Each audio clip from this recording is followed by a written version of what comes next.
So, what do you need to know before you convert to Catholicism? Today, we're going to get really raw and personal, and there are some things that you need to know that you need to be prepared to lose. Hello, everyone. My name is Emmy, and I'm here with my husband, Eric. and today, this is actually the third time we're trying to make this video. And why has it been so hard? I think the first two times we or I didn't really realize how sensitive and important of a topic this was. And we want to be very careful and prudent and tactful in how we go about doing this video, because even though all the things that we're going to bring up, the things that have been said and done, they will be as anonymous as possible.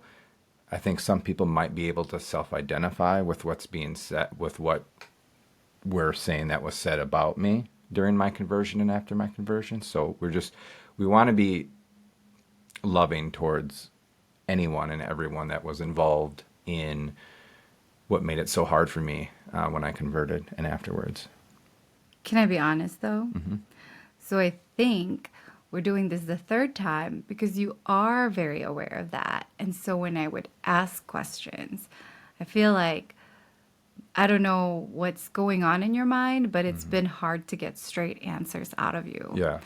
So I'm hoping that this video you can be more specific and elaborative, but obviously respectful, right? I mean, Right. and really just looking more into yourself and what your experiences were.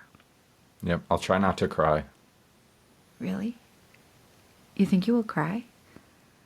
I don't know. We'll see. Okay. Okay. Well, there you have it. Yeah, so today's topic, we're going to talk about the things you lose when you convert to Catholicism, right? Okay, so like on the internet, people can say those things and it's easy to just let it slide off of you because you don't know people, right? Like there's that safety of anonymity for the people that say that. And then for us too, like that little barrier. But it's definitely very different in real life, Yes. right? It's definitely very different in real life. And when you convert to Catholicism, people, I feel like, get emboldened, right? In our personal lives, and some things happen. So tell us about your conversion and just what was the hardest part about it? Well, to be frank, I was married at the time, and we were both Lutheran, and it was kind of my spiritual journey towards Catholicism and not my spouse's. And she was along for the ride, but she felt like she didn't have a choice in the matter. And I was on fire, and I wanted to convert. And a long, long story short is we got a divorce, and we both agreed that the main reason that we got divorced was because of my Catholicism. Religion, My religion, yes, yes. And she's a great, great woman. I have nothing, absolutely nothing bad to say about this person. And but it was hard. I lost my spouse. I lost my wife. You know, and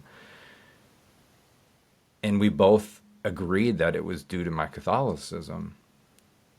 Maybe I should have done things differently.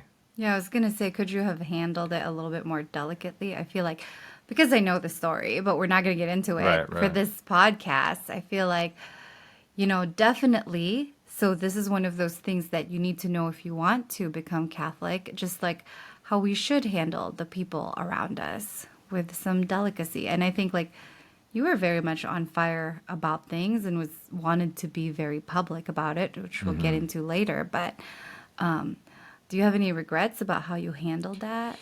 Yeah, so my way of expressing my spiritual journey, my newfound, faith, if you want to call it that, was I wanted to express it, but I didn't want to express it in person. I didn't want to go to all my friends and just start proselytizing to them or my family, you know what I mean, in person. Mm-hmm. So I felt as though the best way to do it, to share what I'm discovering, I was so like, oh, like when you find a treasure or a great pearl, you want to not just share it, but just like have it out there, expose it. Mm-hmm. And so what I did was I went on Facebook, and I think it was either every day or every other day I was posting stuff on Facebook about only religion, the Catholic Church. And I think people were they didn't know how to take that. They were kind of shocked, taken aback. And it was like, whoa. Do you think there was a discrepancy too in their mind because you weren't talking about it in person? And then are you saying then that this is what you wanted, that you wish you had done differently? Yeah. Well, that's a really good question. You know, I think I should have respected my wife's concerns more than about posting on Facebook, because she was the one that really didn't want me to do it so much and be like, it doesn't always, why is it so like public and out there and in your face, and all of her friends and all of her family can see it, and likewise all my friends and all my family, and then everyone's like talking with each other and like, whoa, what is going on here? So I mean,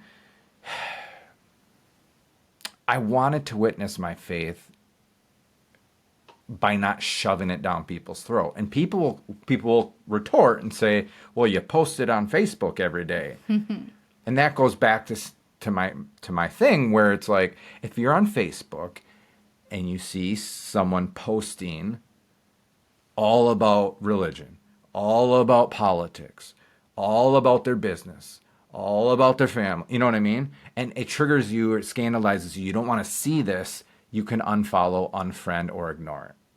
Do you know what I mean? So, yes, I regret not heeding my wife's concerns more and thinking more selflessly, Yeah. of her heart and her concerns. But at the same time, I felt in my heart and in my conscience like I was just, sharing my faith. You know what I mean? Yeah. So that's something to be aware of, right? Like we get so excited, we want to share it, but we have to tread carefully or delicately. And would you say that, well, like, what about the pushback that some people might have? Like, well, you shouldn't be ashamed. You should shout it from the rooftops. Yeah, I think you just need to be tactful and to be prudent and to see how it affects people. That's what I kind of lacked back then. I didn't, I was like, I don't care what anyone thinks. I'm going to die for Jesus, kind of thing. And so what's posting stuff on social media, that's like my witness. That's like my martyrdom or whatever you want to call it. But yeah, I mean, yeah, I got pushback, but to me, that was I saw that as a blessing. So it didn't hurt. It, it did hurt. It did hurt because I felt like a lot of my family and my friends were not so family and friend like, you know what I mean? Was that It, unexpected for you?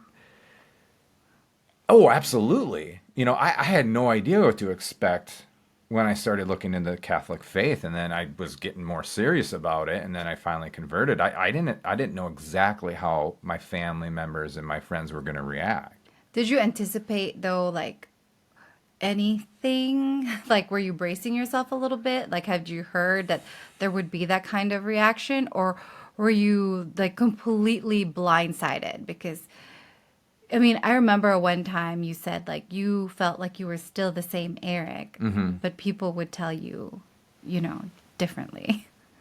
Yeah, I have a family member, and I love him or her very much, that would frequently say that I'm not the same Eric. I'm not the same person. And if you know in my conversion videos, I kind of went from a licentious life to a more striving to be more moral. And yeah. And so I gave up a lot of things, drunkenness, fornication, well, not really fornication, then I was married, but, cussing, lewd jokes, gambling excessively, I mean, the list goes on. And so to this family member, I wasn't fun anymore. I wasn't like as close. I couldn't relate to this family member anymore because I was a different person. It's like this family member lost me almost. Probably hurt this person by me just radically changing the way I live because it wasn't the way this person lived. Right. It's the loss of relationship. Right. Right. Yes. Like you Yes. died Yes. basically to Yes. him, right? Yeah. You died. Yeah. But was that something that surprised you, that reaction of, that family member or other family members? And then like, I mean, did it surprise me? Yeah. The amount. What surprised me was, I think maybe a couple family members, maybe a couple friends, but it almost seemed as if everybody that I knew was just like, I'm not saying they turned their back on me, but, I felt isolated, or I felt like, my family wasn't really looking out for my best interest, and my friends weren't really being good friends. like, You know what I mean? And yeah, that was surprising. I didn't like, because back then I didn't have my family's not Catholic. I have one Catholic family member practicing, right? I mean, I'm talking cousins, aunts, uncles, immediate family, the whole shebang. And so and likewise with my friends, I don't have Catholic friends. when They're- you, sorry, when you say that they were, I want to get into like more specifics, like of what were they doing that made you feel isolated? Because maybe if they are watching, that's something that maybe that just needs, I mean, I'm hoping you had separate conversations already, but like, or maybe you never had a chance to really reflect on it. Like, what made you feel that way? I feel like this was the struggle. This is why this is the third time, because you kept skirting around it. Like, what was happening specifically? Yes. And then, Yep. the feelings that you had. Yeah. So so some of my family members, I won't say who, obviously, did their best to try to convince me not to convert to Catholicism, the Catholic Church. Well, that in itself hurt a lot. Why? Well, because of how much it meant to me. You know what I mean? This isn't like I'm joining poker night or something, or joining the help me out, joining a club. What's a club? Fantasy football? Yeah, fantasy football. Gosh. Okay, whatever. Or whatever, This was very, very important to me. Well, my family's very important to me too. It's like, am I choosing my family or I'm sorry, am I choosing my faith over my family? Like, why can't I have both? You know what I mean? Why can't I have my family and my friends, for that matter? Why can't I have them support me in love? It's kind of like the whole, not to digress, but, like, what if I was a practicing homosexual, right? And to me, like, that was important.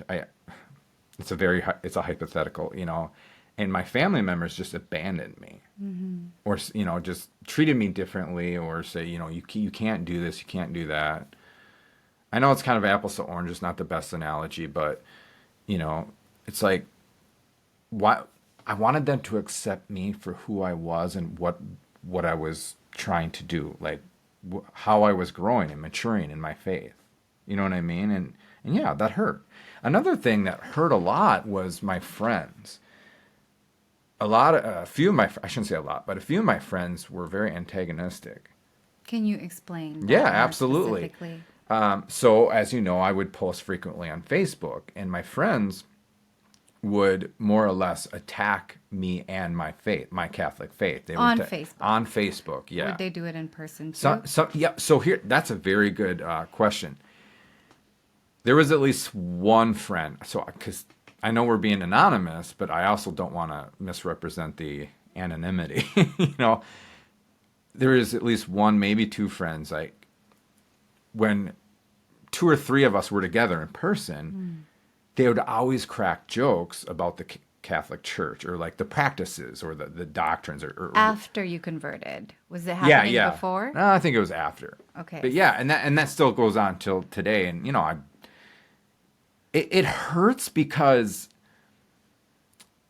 this is how I feel. Okay, I'm not saying this is how it is, but this is how it feels. I feel like, and I would never speculate what their intention is, but I feel like, you know, they're all in it together to just kind of like rip on me and to like put me down and personally attack me for the thing that's the most important. It'd almost be like attacking my wife. Like, your wife is, you know, like whatever. But And did they make fun of Catholicism before that?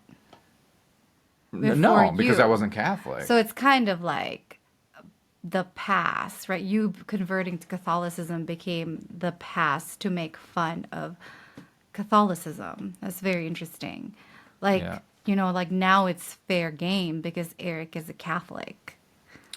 Sure. I mean, well, they're all non-Catholics, Because he was and stupid to become Catholic. yeah, they're all non-Catholics, and they're probably seeing like, wow, this, you know, our whatever son, brother, cousin, friend, whatever is, you know, joining a cult. So that's another thing. You know, I had a family member at least 2 times say that the Catholic Church is a cult, and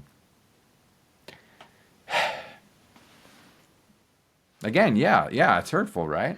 Well, I think that maybe people when they do that, they're probably thinking maybe it's not personal. Maybe I'm like if I Mm-hmm. that it's they're attacking the faith rather than you personally because I think that's what I was struggling with the first two videos. I'd keep asking like, well, it wasn't personal. All the things you're saying that they're saying it was attacking the faith, but now like in retrospect and just upon further reflection of it myself, like I think it's really an attack on you and your judgment and your faculties and Right. abilities, Yes. so I could see now that yeah, Right. I you mean, talk more about that. well, I mean, yeah, like you're a moron for joining a cult. You know what I mean? Right. Okay, not that person's words, okay, but you know, there are other ways to go about it. You know, like let's theoretically say I did, or my one of my family members joined an actual bona fide cult, right?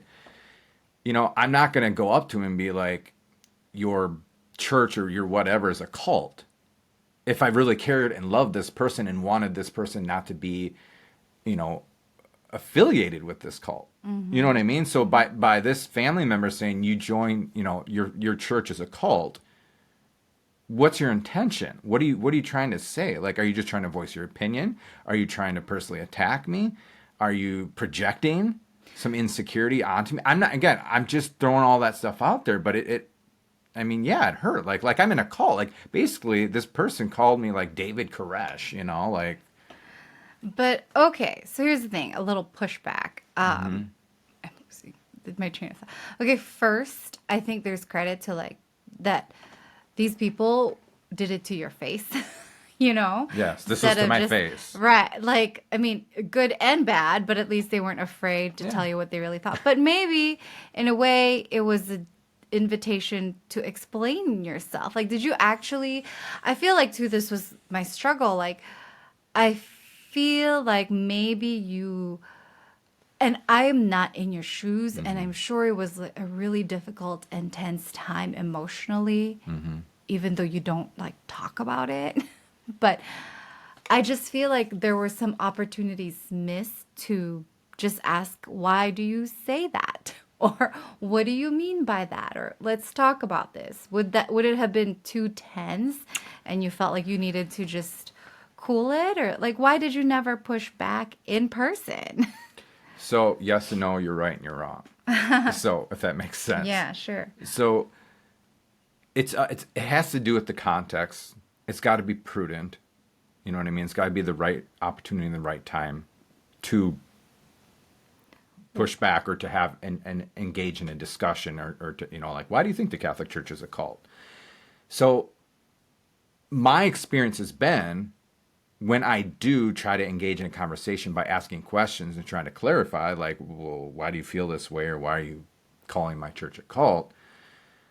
I don't get much of a discussion. I just get, and again, I just, well, because your priest molests boys or something. You know what I mean? It's not like a constructive, open dialogue. You don't think that's a valid criticism? What?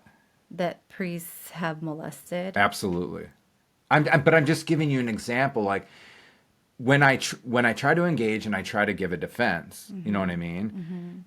The other people really don't. It doesn't go far at all. It's just so when I give a good explanation or I, debunk, like the Catholic Church is a cult, then that person just kind of changes the subject or shuts up. But maybe that's a good thing because Sure. at least you went that much. Sure. So you have Absolutely. tried. Oh, absolutely. But here's what's the ironic part about this?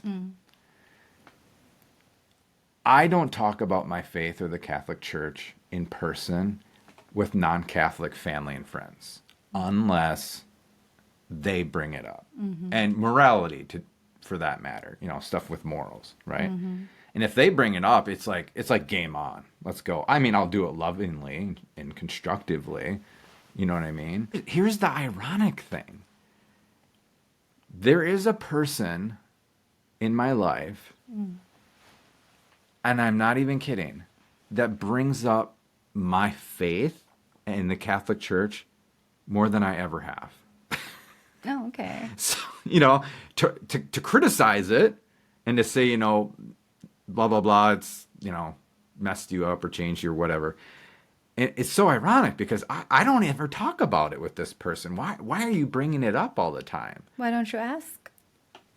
I think I have. I think I've made the remark like, I'm pretty sure you bring up my Catholic faith more than I do, more than I talk about it. And I don't even think I got a response, And that's the thing. When I do that, like most people don't even respond or they'll just switch the subject or whatever. But at least then you can be consistent and they can Sure. expect it. And then maybe when the time is right, there will be a conversation. Right. Right. Do you right. do you feel though, like, I know whenever I'm challenged, no matter what it's about, right? And I think people are like this. There's a sense of like indignation and I get triggered and then I get like, oh, and I lose my mind and I don't know how to talk. And it's like, and I think that's why it's like, oh, just give me my laptop and I'll type it out. The response. Yeah. It's hard to speak unless, you're completely comfortable and you don't feel attacked or Yes. challenged. But then when people are outright telling you to your face, your church is a cult, it's, whatever they say, do you have any emotions around that? Do you feel like you could have a calm, civil conversation? Yeah. It depends on the person, depends on the context. It depends on what's being said. So, like, yes and no. I mean, most of the times, I give them the benefit of the doubt insofar as, like, they're invincibly ignorant. Just like they're not culpable. They're maybe just regurgitating or spewing what they've found in the internet through the media or whatever. So if someone goes online and says, the Catholic Church is a whore of Babylon, and then says that to me, like, how authentic is that ad hominem or personal attack when that person is just kind of didn't really do his or her homework?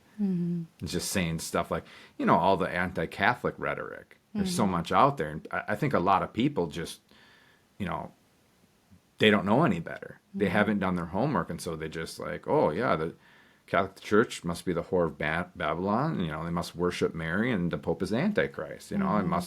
Everyone's saying it, so it must be true. You know what I mean? So I don't take it, I don't really have an emotional reaction to that.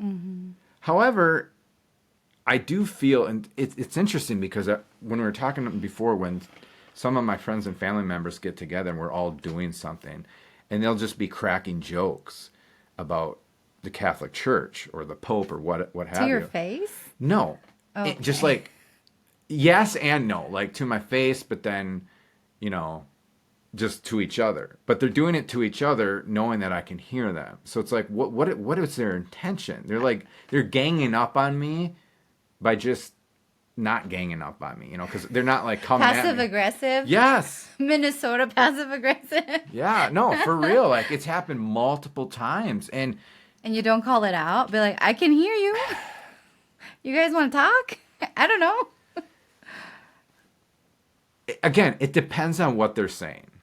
If there's because I can read pretty well. Like, is this just ignorant baloney kind of? They have no idea what they're talking about, or are they real? I mean, does it seem like this is a malicious thing, a personal malicious like attack on me? And then I'll just be like, so yeah, and yeah, I'll respond to it. I'll retort. It doesn't make you feel emotional if you feel like it's a personal rip on you. Like, Yes, of course, I'd be lying. Yeah, it does. It does. Makes me feel, yeah, horrible. Yeah. Emotionally. Yeah, I don't like it. So you say that you felt, isolated or persecuted even, but would you say that it's been how many years now since you've been Catholic? It'll be 10 years on Monday, Okay, that's August a lot. 12th. Congratulations. Has the intensity like maintained throughout, or was there kind of a dying off, and did that happen, and then did you permanently lose relationships? So, yes. Two questions there. Let me ask the latter. Did you lose personal relationships? So, like I said at the beginning, I lost a spouse. I did. But you guys are Yeah. Well, I lost a marriage. I mean, but you're to a- better friends to, now. to a great woman. I don't know if I'd say we're better friends. Oh, okay. We're cordial. We talk very, very rarely. Anyways, Okay. I've lost a bunch of friends. Like permanently, they won't talk to you anymore. Yeah, and it's not, and I don't want to lie. I can suspect it has something to do with Catholicism. I don't want to lie, but yeah, You never ask them. yeah. I mean, But- it could just be like growing and time. yeah. I will say this, and this might sound kind of weird, but, and I don't want to say family or friends. It'll probably give it away, but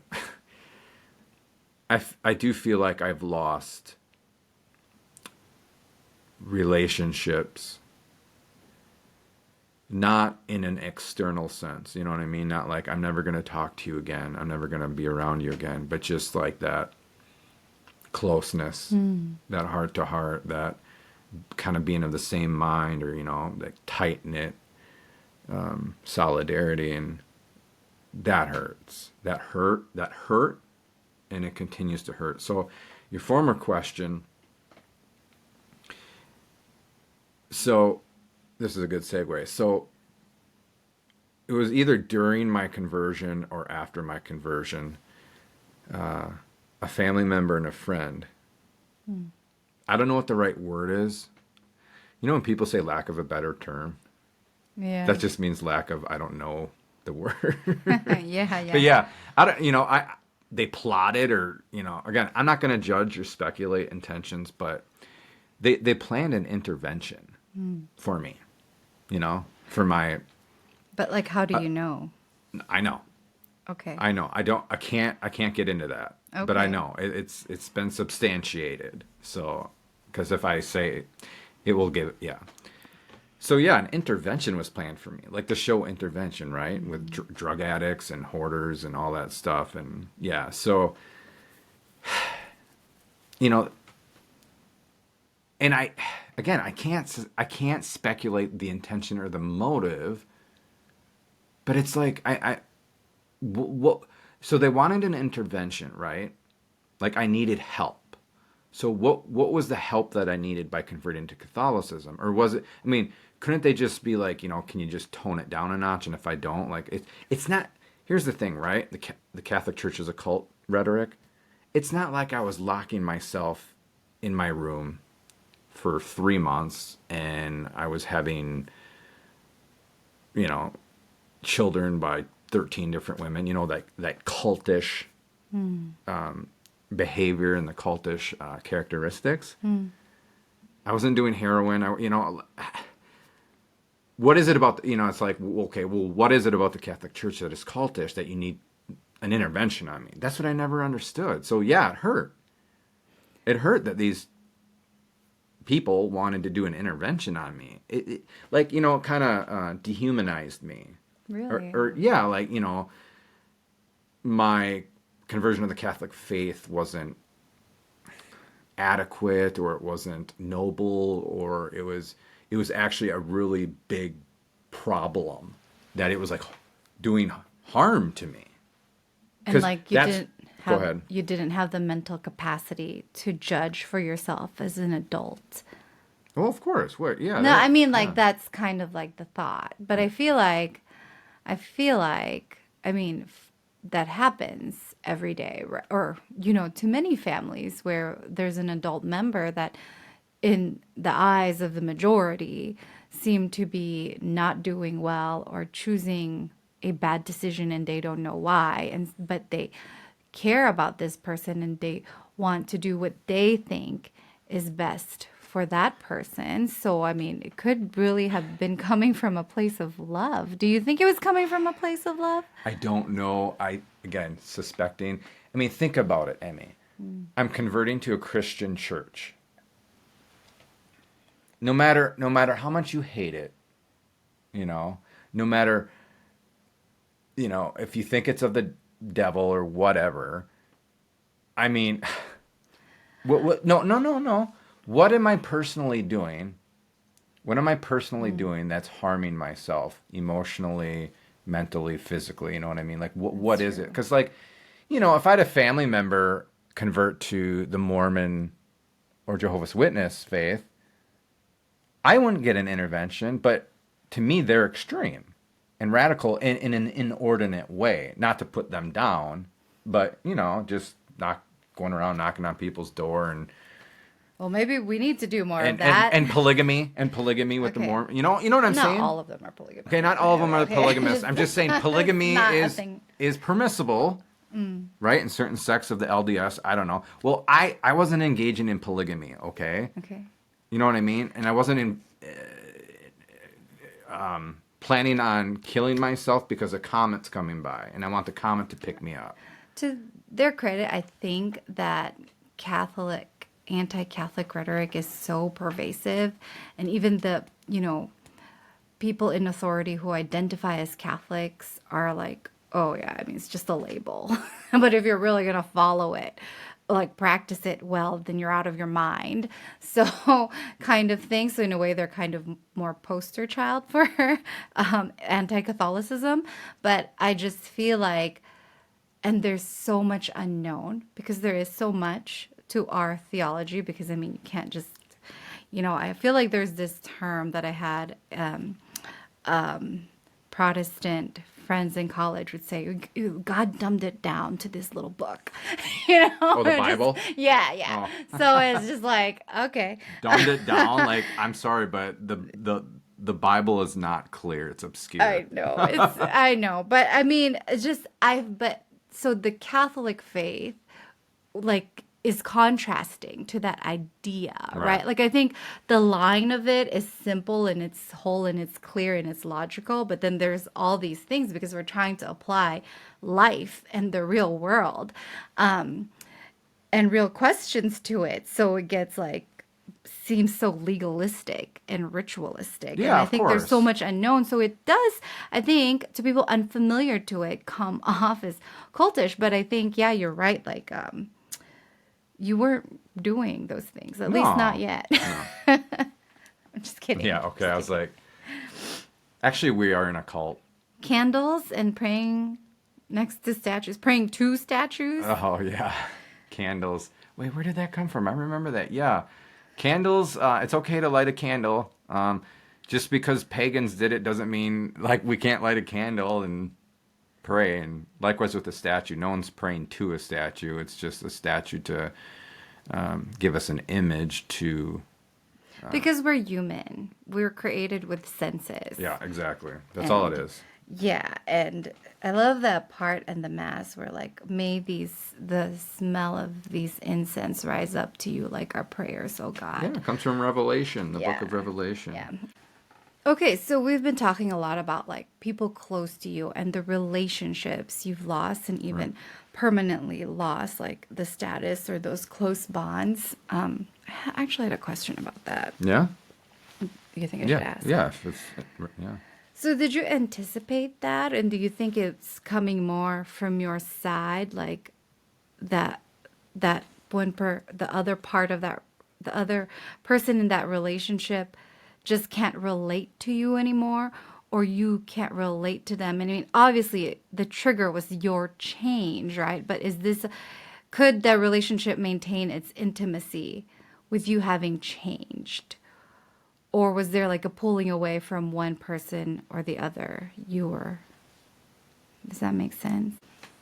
Okay, so we talked about, the losses you faced with your relationships when it comes to family and friends. What about like just acquaintances or strangers? I feel like there's suddenly a swarm when the word's out that you're converting to Catholicism. Everyone out there who's thinking about it, when the news gets out, like they write about it on Fox or CNN. So and so is Goes converting viral. to Catholicism, and then suddenly, like, what Yeah. happens? Or, I mean, or, yeah. Yeah. So you mentioned acquaintances. I think the person that comes to mind for me is the Lutheran pastor that went on this journey with me, actually, That was to kind of to him. conversion to convert into Catholicism. Yeah, yeah, he's a great man. He's a great man. I have so much respect for him. And He didn't convert, just to clarify. no, my Lutheran pastor Okay, yeah. tried to stop me from Got converting it. Okay. in the way a Lutheran pastor would. Okay. However, there were times when, like I said in my conversion video, obviously he caricatured the Catholic faith and what we believe, but there were some times when he actually said some things that hurt me a little bit, especially because I'm not a Catholic yet, and I'm kind of, I'm exploring it, I'm discerning, I'm not a Catholic yet, and he said some things to me that I don't know, I don't think I'd ever say to anybody, especially like, Like what? you're a pastor, and this is I'm still his sheep. He's my shepherd. And, like, again, I'm not judging his intentions, but, he would say stuff like I was being fed poison, like from someone or from somewhere. Like, he's like, where are you getting all this? You're being fed poison. And do you want me to go on, or you got something? I was gonna say, I feel like that's something because I'm trying to step into other people's shoes too, because they're not here to tell their stories. Like I'm at least trying to empathize, and I feel like if I was looking out for, say, one of our kids, and I felt like they were doing something that I felt like was a bad decision, I could see myself maybe saying things like that to them, and not thinking so much of the impact. Yeah, I'm sorry. I wish I could give a little more context with these quotes. Okay. But nonetheless, it was like the way it made me feel coming from a Lutheran pastor, and I'm a parishioner of his. I didn't care for it. Let's just say that. I really, Very it vague. didn't help his cause if he Okay. was trying to kind of keep me being a Lutheran and not going into Catholicism. And then he also said there was a veil over my eyes. And then this one really kind of pierced the heart a little bit. He said that I've been duped and seduced. Like that's seduced, duped. That again, I'm not saying, I'm poor me, my feelings are hurt, but those are strong words, and he doesn't know. The funny thing is remember my conversion video? I was talking to nobody. Yeah. I was literally researching all of this on my own. So then how, like when you say that hurt or you didn't care for that, like what did it make you feel like they think about you, or what caused the hurt? It kind of hurt in the sense it's like, again, this is going to come off not the best way to maybe some of our non-Catholics, but to me, I found the true Church of Jesus Christ and the fullness of the truth. And so when he's saying you've been duped and seduced, it's almost like you're attacking my Lord, my church. You know what I mean, kind of thing. And it hurt in that sense, And obviously, my intelligence, Okay, You know what I mean? Like, that's what I was kind of yeah, trying to search for because because what he was, the context of this was he thought that I was being proselytized by Catholics, or that a priest or a layman was talking to me and mm-hmm, convincing me mm-hmm, and feeding me all this stuff. When none of that was going on, I was doing all my research and all my exploration and praying without anybody, literally anybody. So mm-hmm. that's why it's like insulting, and I'm just like, and he told me that he's looked into Catholicism for the past 30 years or something. I'm like, interesting. So it just didn't sit well with me.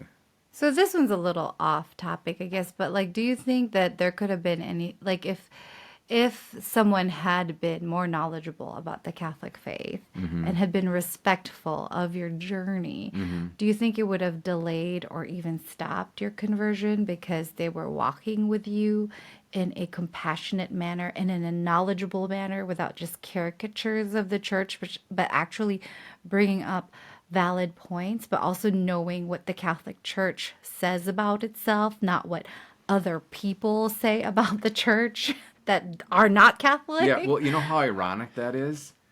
Because if you're gonna start, if everything that you just said, if that were to happen to me, that would have been like him doing all the work for me and would have just pushed me further into Catholicism. Because you're giving me all this Catholic literature in her own words, and I'm looking at this, like this is what's wrong. You know what I mean? Because you got to remember, before this, I didn't know any of this. I didn't know the church taught this or that and this in this kind of way. Never, nothing. And then like all this is just like, it's an epiphany. It's all brand new. It's like my eyes are wide open, even though he said, there's a veil over my eyes. It's just was so ironic.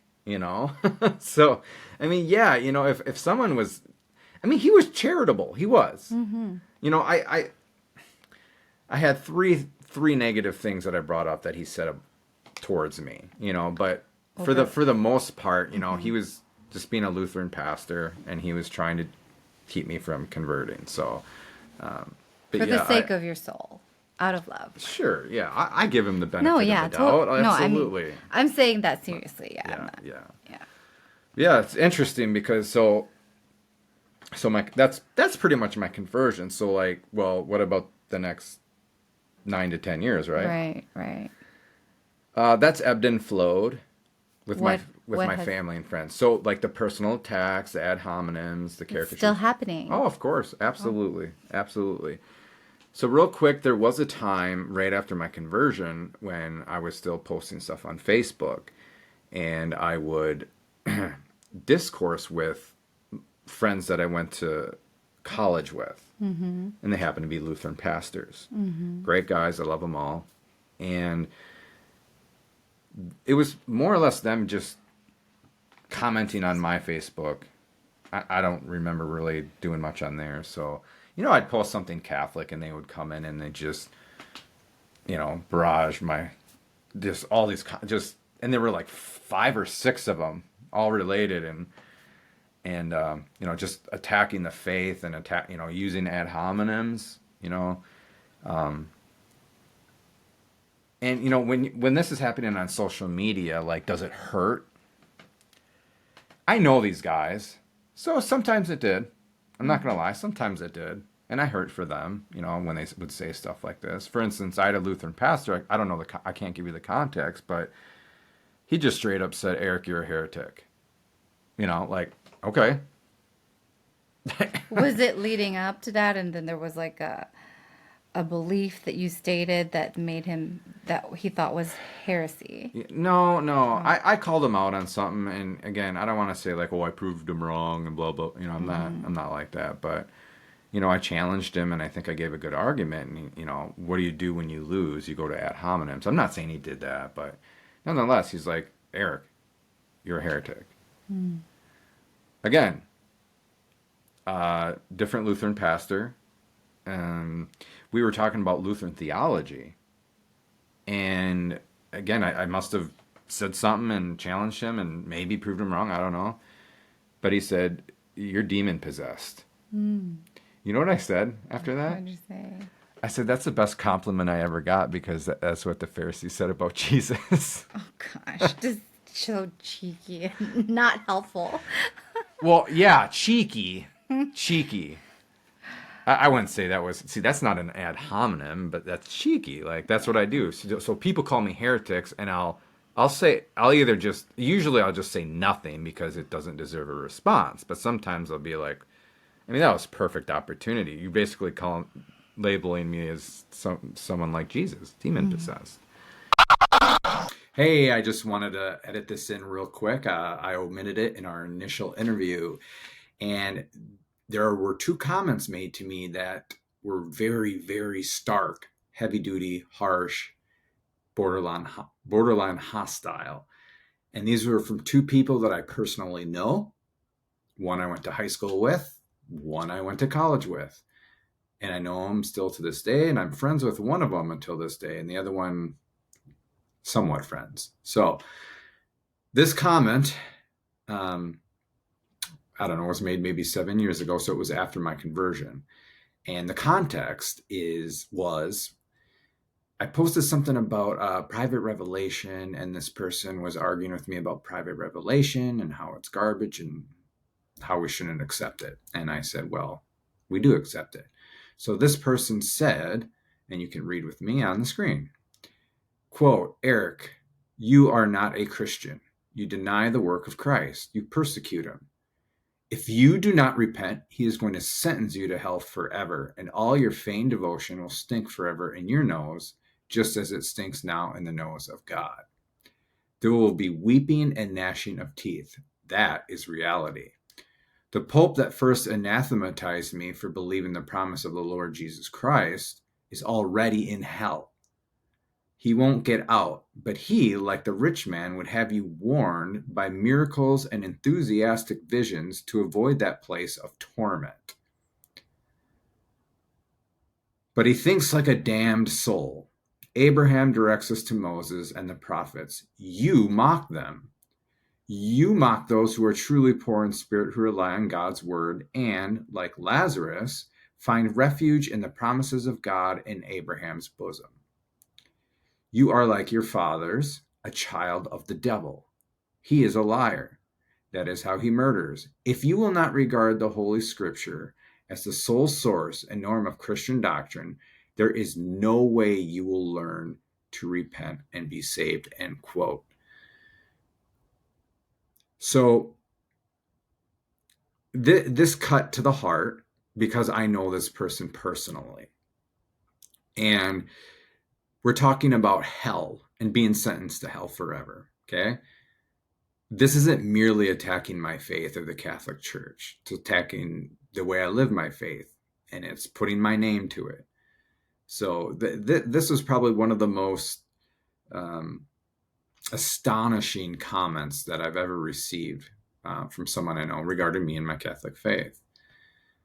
The next one comes from a friend that I went to high school with. I will give this person a little benefit of the doubt. I believe the motive and intention of this person was well-meaning.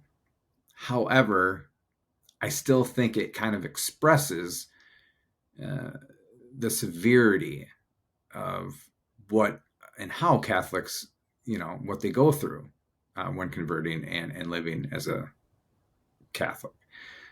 So, quote, Eric, as someone who cares about your eternal well-being and the eternity of all Roman Catholics, it would not be loving of me to never once share with you that I fear for your eternal life. If you continue believing, and not only believing, but trying to convince others of the Roman Catholic religion, you are ultimately going against God and his word and are in danger of an eternity spent apart from God. Please turn from your beliefs and be saved. End quote. Yeah, also another Lutheran pastor saying your Pope is leading people to hell. You know how much I love Pope Francis. Yeah. I mean, have you ever thought to like pick up the phone and just talk to people? I feel like a lot of this was happening over Facebook Yes. So or online. one of these Lutheran pastors, right? Uh-huh. So I ended up blocking them.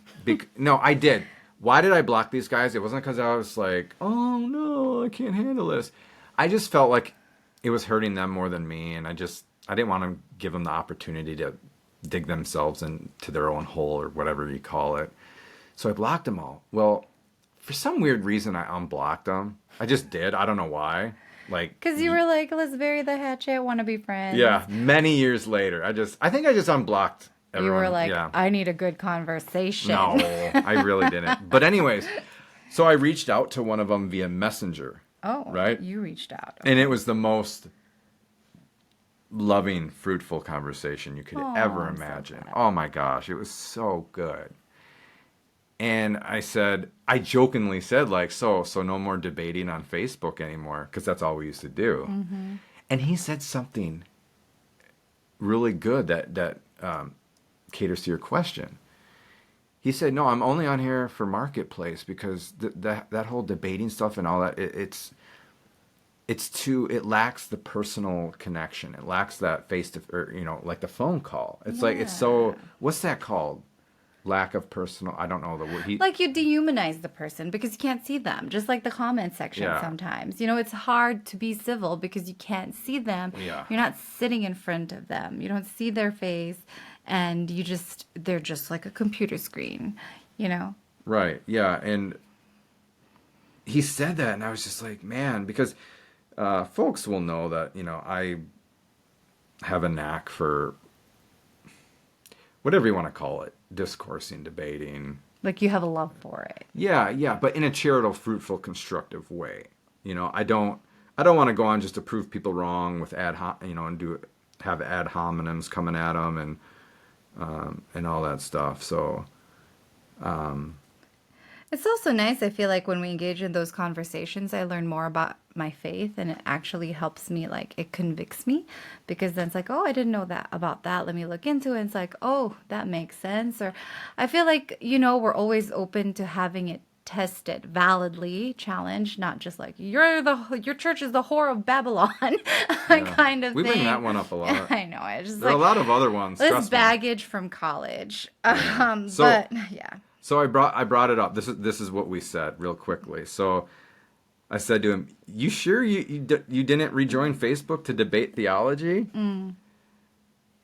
And then he said, "Listen to this. This is a great response. Mm-hmm. I should almost get off Facebook." He said, "Haha, yeah, my days of doing that may be over. Life is better when the world stays big. Facebook depersonalizes everything. It's been good to be off it." Yeah. So yeah.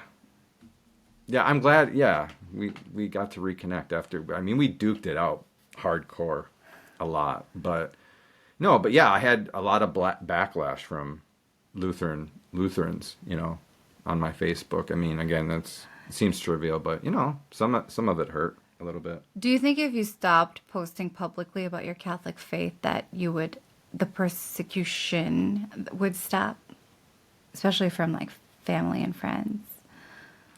I don't know. Perhaps. Again, it depends on the family and the friends.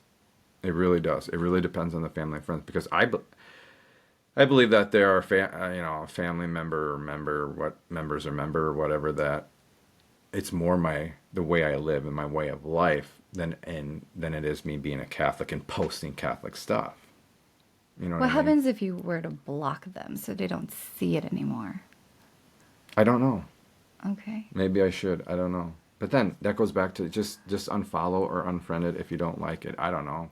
But it's like that car crash, like you're about, or like when you're watching something really bad, it's about to happen, but you can't like take your eyes away. Absolutely. That's what Like it is. maybe that's what it is from their Yes, perspective. that's what it is. Yeah. Yeah. So, and you're saying, it's ebbed and flowed. There's been gossip between my family and friends, and that's not a speculation because Because they've told me. When okay. one person gossips to the other, and it's just like a chain of It gets gossip. gossip to you. It gets gossip to me, right? Exactly. So there's been gossip about my Catholic faith and my way of life, the way I live, and that's been going on. It's not constant. I can't say it's constant, but it's still there. And then finally, I posted a video on YouTube about the cost of Catholicism, or from going from Protestantism to Catholicism. And I had a couple family members just, I mean, one of them just was like, "You need to knock this off. This is just overkill. You got your head up your, you know what, blah blah blah, whatever." And then another one, this one hurt. This one hurt. Yeah, and this might be the climax actually of this whole, I don't know, 50-minute video, but a person told me that the Catholic Church has been the worst thing that's ever happened to you. How'd you respond? Like, did you say anything? I did. Uh-huh. I said, I understand, and I said, I love you. But it still hurt.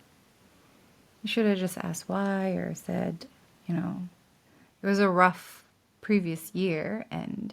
But I know why. I kind of know why.